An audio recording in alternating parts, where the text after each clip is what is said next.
Bonjour et bienvenue pour cette première rencontre dans Miroir Désinvolte, le podcast qui vous aide à devenir qui vous êtes. Je suis Adeline Anger, coach de vie, hypnothérapeute. Ma mission, c'est de vous aider à vivre une bonne vie, tout simplement. Une vie où vous vous sentez bien. Et je crois que pour faire ça, vous avez besoin d'apprendre ou de réapprendre à aller à l'intérieur de vous pour y trouver vos propres réponses. Car une bonne vie, c'est une vie que l'on définit selon ses propres termes que l'on connaît uniquement si l'on a développé une fine écoute de soi et qu'on a réussi à faire taire tous les bruits extérieurs. Dans ce podcast, il y aura des partages de réflexions autour de l'estime de soi, la conscience de soi, la relation à soi-même et donc aux autres, la guérison émotionnelle et tout un tas de thèmes que j'ignore encore et qui se feront connaître le moment venu. Car ce podcast sera aussi un lieu d'expérimentation où je vais laisser place à la spontanéité. Bonjour et bienvenue pour ce nouvel épisode. Le thème d'aujourd'hui dont j'avais envie de parler, c'était comment faire grandir sa confiance en soi. Comment faire grandir, comment muscler, comment développer ou simplement comment s'y reconnecter. Oui, en fait, je préfère parler de reconnexion à la confiance en soi parce que quand on dit j'ai pas confiance en moi, on a vraiment, déjà on utilise le verbe avoir confiance, donc l'inverse c'est ne pas avoir. Comme si quelque part on avait reçu une fiole dorée à la naissance et que quelque part sur le chemin, on avait perdu cette fiole et qu'on ne pouvait jamais la retrouver. Genre le truc est perdu au fin fond de je sais pas quoi. Et rien que ce choix de mots, de dire je n'ai pas confiance, déjà j'ai envie de le nuancer en vous disant que peut-être vous ressentez de l'insécurité dans une situation, mais ça ne veut pas dire que vous n'avez pas la confiance en vous. Ça veut simplement dire que vous n'avez plus accès à cette confiance en vous, qu'il y a eu un obstacle, quelque chose qui est venu bloquer l'accès à ce réservoir de confiance, ou alors que cet espace est carrément caché. Il est obscurci par autre chose, par des choses sombres, forcément par une histoire qui vous est arrivée, par quelque chose qui fait que vous ne trouvez même plus cet espace en vous. Mais ce n'est pas parce que vous ne trouvez pas, vous ne trouvez plus cet espace en vous qui n'existe pas. La confiance en soi, c'est quelque chose qui existe chez tout le monde. J'aime bien partir de la base pour vous expliquer ça, parce que si vous observez un enfant qui apprend à marcher, déjà les enfants apprennent à marcher de façon extrêmement différente. Certains apprennent à des âges avancés ou pas. Certains apprennent en faisant du 4 pattes, certains apprennent en se déplaçant sur les fesses, en s'agrippant à des meubles, etc. etc. C'est hyper intéressant de voir en fait que les enfants prennent des chemins extrêmement variés et parfois surprenants pour les parents et même pour les spécialistes aussi, dans le sens où ils suivent vraiment leur propre impulsion, leur propre désir d'exploration. Et à aucun moment du chemin, ils se disent est-ce que je vais réussir à marcher un jour ? Non, ils en ont rien à foutre en fait. Pour eux, c'est évident qu'ils vont marcher. En tout cas, c'est évident qu'ils vont commencer ce chemin où ils vont se diriger vers la marche. Et cette exploration-là, cette envie d'explorer, cette confiance qu'ils ont tous, c'est quelque chose de très facile à observer. Si vous pouvez l'observer chez les enfants, vous pouvez sentir aussi en vous que cette confiance-là, elle a forcément joué le même rôle. Vous avez vous aussi appris à marcher en suivant vos impulsions, votre désir d'exploration. Et à ce moment-là, vous étiez en pleine confiance, j'allais dire. Pleine confiance. On pourrait prendre un exemple encore pire, plus grand plutôt. L'exemple de l'enfant qui pleure la nuit pour réveiller ses parents parce qu'il a faim. Est-ce qu'à ce moment-là, l'enfant se pose la question vraiment, est-ce que je devrais réveiller mes parents ou pas je sais pas trop, est-ce que vraiment mes besoins méritent d'être entendus ? Non, l'enfant il s'en fiche complètement. pense à ses besoins, il appelle ses parents et il pleure et il les réveille. Là, c'est vraiment des exemples que je vous cite pour vous montrer à quel point la confiance en soi n'est pas quelque chose qui se fabrique à l'âge adulte, mais c'est quelque chose qui existe déjà. C'est une chose avec laquelle on naît. C'est vraiment cette énergie-là qui va nous permettre aussi de se créer, de rentrer en relation avec le monde, avec les autres. En ce sens, je vois plus la confiance en soi comme quelque chose à se réapproprier, à réapprivoiser. Et je vois ce travail comme étant quelque chose de forcément intérieur, puisque c'est vraiment ma perspective, la perspective que j'ai depuis très longtemps, à vrai dire, parce que c'est vrai que je pense que le thème de la confiance en soi en développement personnel, c'est un des thèmes majeurs. Enfin, je pense que c'est le gros thème, quoi. Et il y a tellement de littérature sur le sujet, tellement de contenu, tellement de possibilités, tellement d'outils. Mais finalement, je serais toujours pour une approche yin, donc une approche qui favorise l'accueil. Parce que c'est... En fait, quand la confiance en soi fout le camp, c'est qu'il y a quelque chose qui est venu bloquer. Donc pour débloquer, il faut ouvrir l'espace. Il faut faire de la place pour que cette énergie vienne à nouveau nous habiter. Je crois que j'ai envie de vous parler de ça parce que il y a quelques mois, je suis passée devant une salle de sport et le slogan disait à peu près faites du sport, voilà, pour booster la confiance en soi, un truc dans le genre. Et c'est d'ailleurs ce que j'ai vu là qui a inspiré le titre de cet épisode. Et c'est vrai que quand j'ai vu ça sur la vitrine, je me suis questionnée. Je me suis dit, mon point de vue, c'est que vous ne pourrez pas accéder à une confiance en vous qui sera durable si vous allez vers une recherche de solutions qui va être très dans l'action. Parce que c'est très courant de vouloir, on identifie qu'on a un problème, on va vers l'action tout de suite. Et ça, c'est très courant parce que c'est ce qui se fait couramment dans la société, d'être très dans notre tête et de réfléchir, d'analyser. Et donc, par exemple, si vous avez un souci avec votre image physique, une des solutions serait de faire du sport, par exemple. Mais en fait, ce problème de confiance en soi, c'est un problème qui est avant tout intérieur. Donc, si vous faites des choses extérieures pour venir un peu, entre guillemets, chatouiller cette confiance et voilà, faire avancer votre travail intérieur, ça peut être intéressant. Mais si par contre vous faites ça pour modifier votre image extérieure, par exemple, en fait, le problème reste le même. C'est-à-dire qu'à l'intérieur, vous n'avez pas fait ce travail d'alchimie, vous n'avez pas fait ce travail de conscience.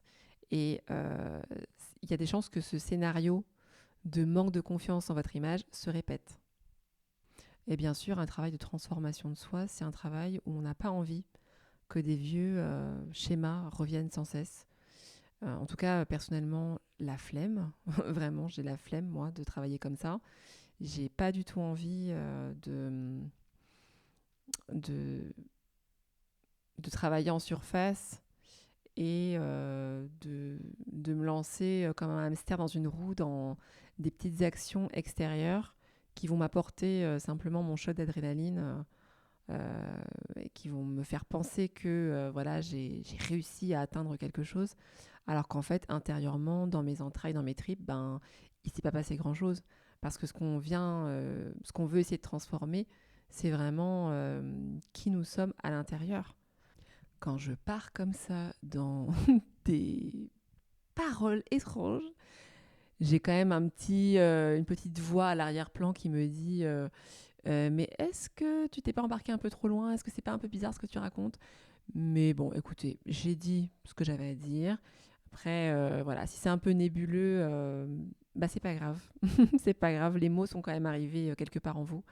Et peut-être que ça fera sens d'une manière ou d'une autre. Et par rapport à la salle de sport, pour en revenir à ça quand même, Alors, effectivement, si je ne crois pas que la salle de sport soit le lieu idéal pour booster sa confiance en soi, je pense néanmoins que la confiance en soi est bien un muscle qu'il faut travailler. Alors j'ai dit qu'il faut travailler, mais ce serait plutôt que vous serez amené à travailler. Parce que la confiance en soi n'est pas quelque chose qui se développe dans l'effort et la discipline, mais c'est quelque chose en fait que vous devrez aller chercher à chaque fois que vous êtes dans des situations où vous sentez que vous avez très envie de faire quelque chose, mais où vous ressentez un peu de peur. Et vous devrez à ce moment-là vous encourager à faire la chose dans la peur. Et il faut absolument aussi que ces émotions, c'est-à-dire le désir de faire la chose et la peur, il faut que ces deux émotions soient équilibrées.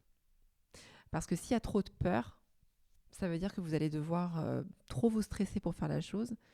Et peut-être que vous gagnerez une grande confiance en vous. C'est ce qu'on voit en fait beaucoup en développement personnel. Dépassez-vous. Dépassez vos peurs, allez-y, etc. Donc, dans certains cas, c'est très intéressant de dépasser ses peurs, mais c'est uniquement quand la peur est équilibrée au désir. Si vous avez une peur qui est gigantesque par rapport à votre désir, si vous avez une peur qui vous terrifie, si vous êtes déjà avec un système nerveux qui est complètement gelé, ou alors en mode combat, ou fuite, peu importe, bref, vous ne pourrez pas développer réellement votre confiance en vous, ou alors vous le ferez, mais ça vous demandera énormément d'efforts. Et l'intérêt de développer sa confiance en soi, c'est quand même pour vivre sa vie, c'est pour avancer dans sa vie. Quand je parle de confiance en soi, pour moi, la confiance en soi, c'est la confiance d'exprimer qui on est, de dire qui on est au monde. Qui on est, ça veut dire exprimer ses besoins, faire ce qu'on a envie de faire, explorer ce qui nous fait plaisir, ce qui nous fait envie. Et pour pouvoir faire ça, c'est vraiment une exploration d'une vie. Donc, si on fait une action coup de poing en se disant « super, j'ai sauté dans l'eau glacée, j'ai dépassé ma peur terrifiante et j'ai réussi à faire ce que je voulais faire », chouette, peut-être que vous aurez gagné des compétences, que vous aurez gagné, oui, cette espèce de truc de « bah voilà, maintenant je sais sauter dans l'eau glacée ». Mais que ferez-vous ensuite si dans l'eau glacée, vous êtes complètement amorphe et épuisé ? Vous devrez bien vous reposer, vous devrez bien attendre, ou alors, si vous êtes vraiment addict à ce genre de pratique de saut dans l'eau glacée, ben vous essaierez de trouver encore plus d'eau glacée. Mais votre système nerveux, hein, votre monde intérieur, il est très secoué par tout ça en fait. Il est en train d'encaisser les chocs. Vous ne savez pas exactement comment ça se répercute en vous. J'ai parlé de système nerveux, c'est pas réellement la façon dont je parle de mon travail, mais moi je parlerai plus de monde intérieur. Votre monde intérieur, il est quand même... c'est pas qu'il est, il est sensible. C'est un monde intérieur, il est très sensible. Et vous devez travailler avec intelligence, avec finesse, et en étant toujours dans le respect de vous-même et dans le respect de votre écologie intérieure. On a beaucoup de méthodes aujourd'hui pour travailler sur la confiance en soi, qui sont des méthodes qui ne tiennent pas compte de l'écologie intérieure, qui ne tiennent pas compte de votre unicité, de votre singularité. Quand je parle de ça, je peux dire par exemple que dans certains cas, avoir confiance en soi ou développer sa confiance en soi, ce sera peut-être d'aller soigner ses traumas. Vous voyez ? Il y a des étapes parfois qui sont importantes à suivre et il n'y a que vous en fait qui pouvez sentir réellement quelles sont ces étapes. Mais c'est pour dire que développer la confiance en soi, c'est pas forcément faire ce truc que vous pensez que vous devez absolument faire parce que vous l'avez vu quelque part ou parce que ce serait logique de faire ça pour développer sa confiance en soi. Parfois, la confiance en soi, c'est rester assis là sur sa chaise et rien faire. Ah, c'est chaud, hein ? C'est dur parfois. C'est dur parce qu'il faut parfois accepter de rester un peu dans la stagnation. En tout cas, stagnation, enfin, c'est l'impression qu'on a, bien sûr. Avant je sais pas, que quelque chose se crée, qu'une opportunité émerge, que quelque chose change en vous pour pouvoir passer à une étape qui sera peut-être meilleure pour vous.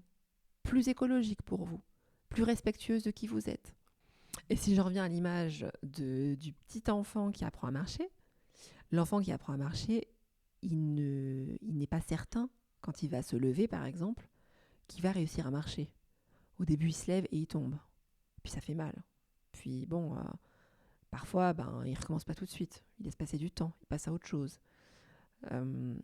Et c'est un peu pareil quand il s'agit de développer sa confiance en soi.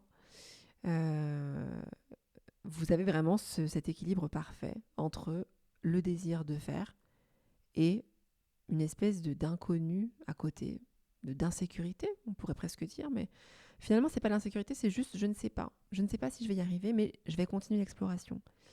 Et je pense que la confiance en soi, elle se développe quand on trouve à chaque fois cet endroit-là.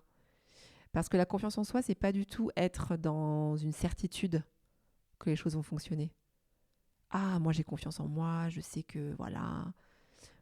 Par exemple, là quand je vous parle, j'ai confiance en ce que je vous dis. Je sais que ce que je dis est juste pour moi. Ce que je dis correspond à ce que j'ai envie de transmettre. Pour autant, je ne sais pas comment mon propos sera vraiment accueilli. Je ne sais pas si ça va résonner pour les gens qui vont m'écouter. Est-ce que même je vais être très écoutée sur cet épisode ? Je ne sais pas. Donc il y a une part d'inconnu. Mais vous voyez, je ne suis pas dans une insécurité. Et surtout, j'ai très envie de parler de ça. Donc, donc je parle, bien évidemment. Mais vous voyez, la confiance en soi, c'est pas de dire, par exemple, de toute façon, ce que je dis est absolument vrai pour tout le monde, et c'est sûr que ma vérité est la vérité de tout le monde. C'est pas ça. Confiance en soi, c'est pas, c'est vraiment être dans cet entre-deux de j'ai vraiment très envie de faire ça. Je sais pas trop ce que ça va donner, mais je sais que j'ai confiance dans le fait que c'est ça que je suis venue exprimer, c'est ça que j'ai à dire, et je pense que c'est ça dont certaines personnes, j'espère, ont besoin. Et donc la confiance en soi, c'est vraiment cet entre-deux entre le désir et la peur. Et c'est vraiment quelque chose qui va se muscler au fur et à mesure de notre vie, pour peu qu'on prête attention à ça, parce qu'après on peut choisir aussi de ne pas explorer la peur.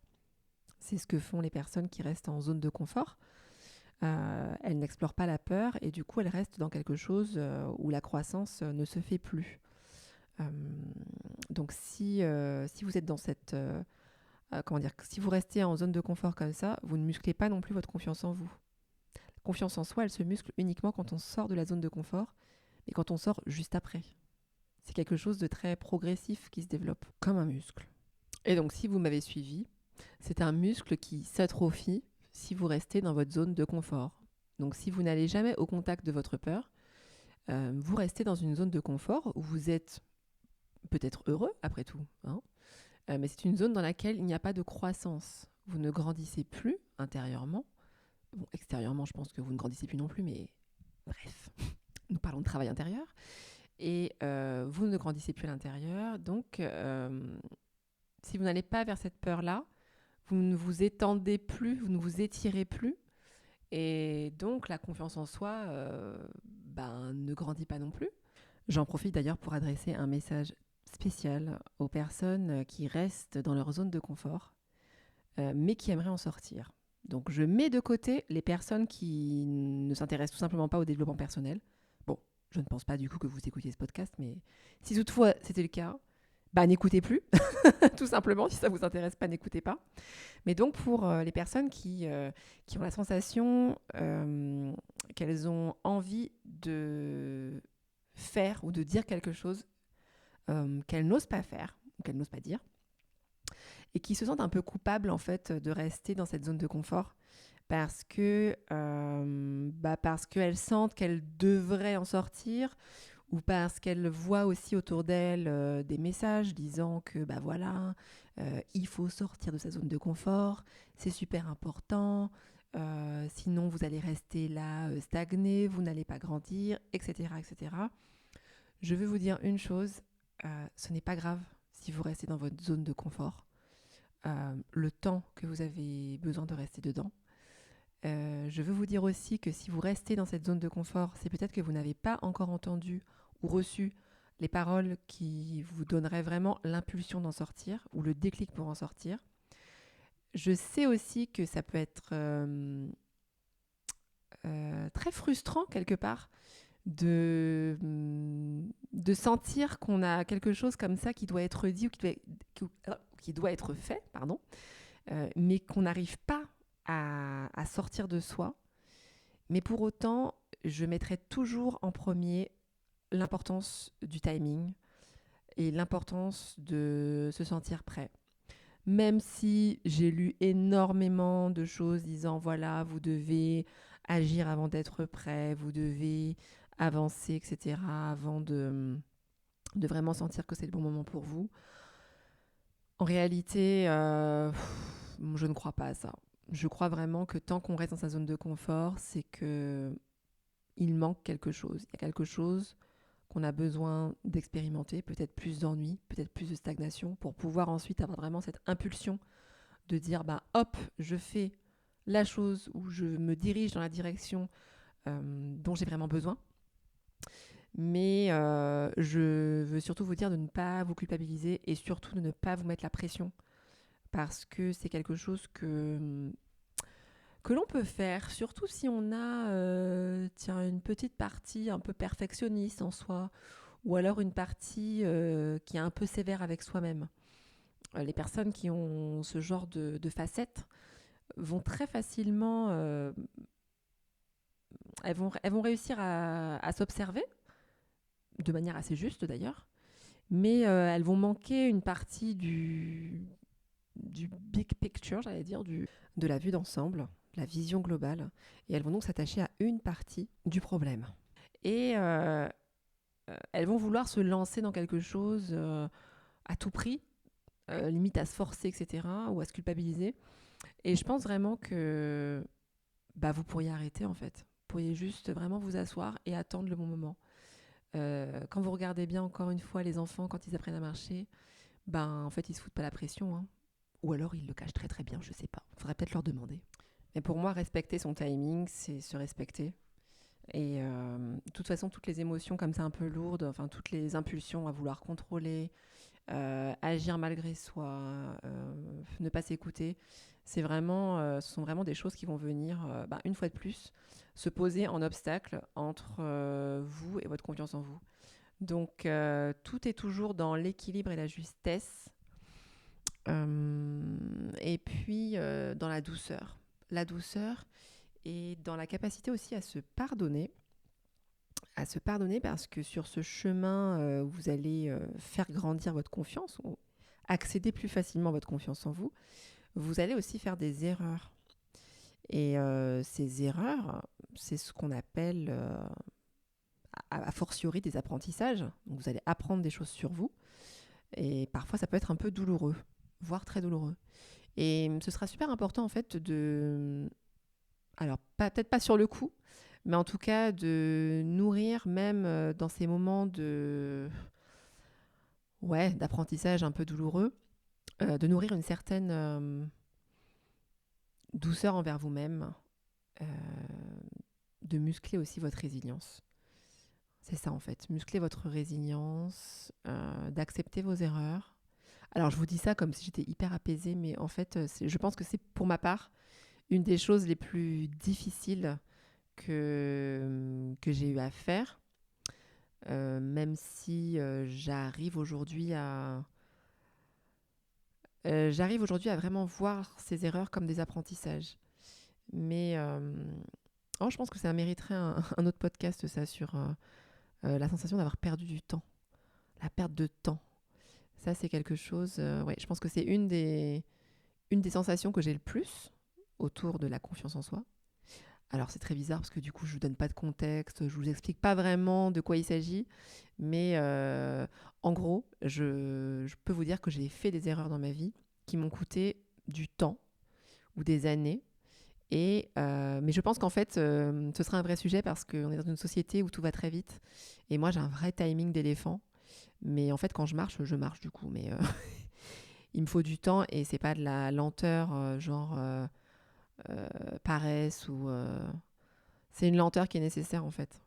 C'est que je vis dans une lenteur qui me permet d'être à l'écoute de ce qu'on n'entend pas quand on va trop vite, en fait. C'est aussi pour ça que je vous invite, même si vous avez un rythme différent du mien, à dire à votre capitaliste en vous, la partie de vous qui veut absolument des résultats très rapides sur la confiance en soi et tout.